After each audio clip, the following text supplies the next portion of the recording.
Now we're going to look at some examples of linear functions, given a table, a graph, or an equation. Here we have tables. The directions say we're going to determine if the paired data represents a linear or nonlinear function. Remember, if it's linear, there is a constant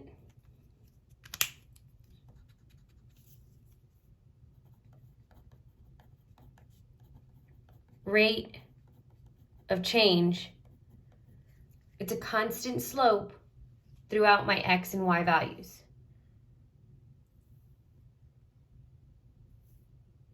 In my first table, I have x on the left, -1, 2, 5, 8. F of x is my function notation for y. So we're going to find our change in our x and change in our y, make sure we divide and find that constant rate of change to identify if it's linear or nonlinear. So to find the change in my x values, I'm going to go from -1 to +2. And when I go from -1 to +2, I would be adding 3. From 2 to 5, +3. From 5 to 8, +3. So let's find the change in my y values.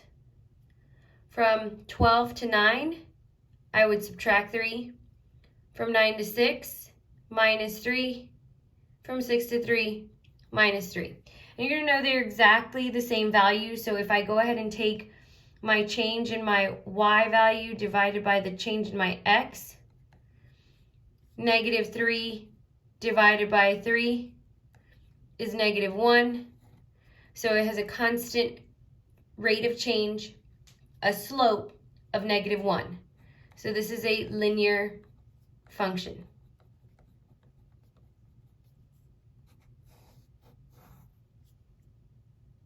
If you need more time, go ahead and pause this video. Example number 2.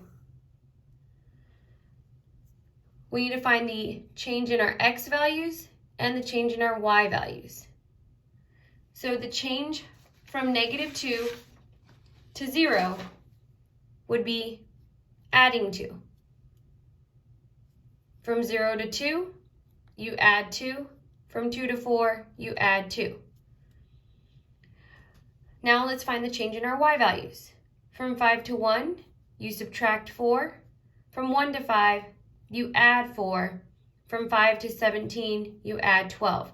So you can already see that this is not even the same pattern going from subtraction to addition.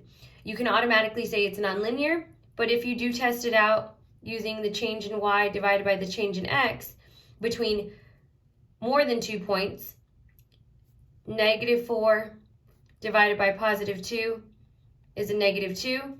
That means my constant rate of change, my slope, should be a positive -2 throughout each of these points.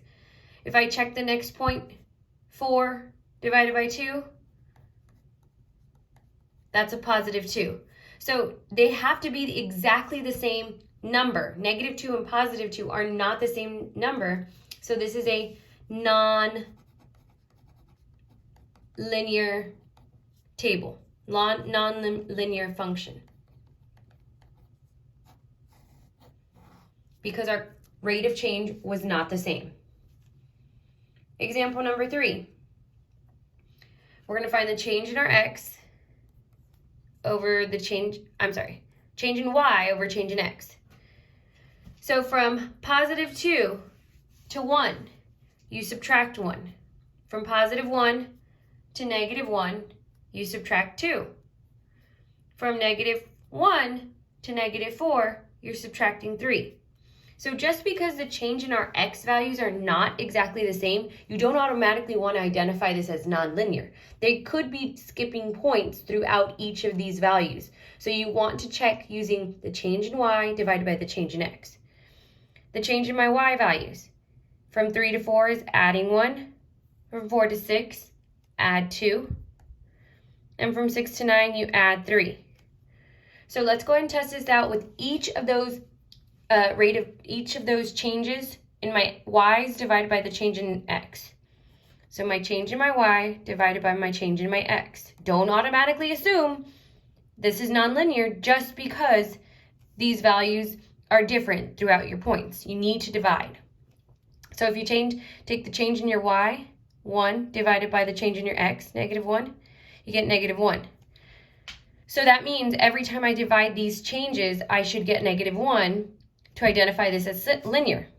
So if I take change in x or change in y, 2, divided by the change in x, -2, I'm going to get -1. And to check this last point, 3 divided by -3 is a -1. So because this rate of change, this slope is exactly the same, they're all -1, this is a linear function. Again, do not assume you must check the rate of change.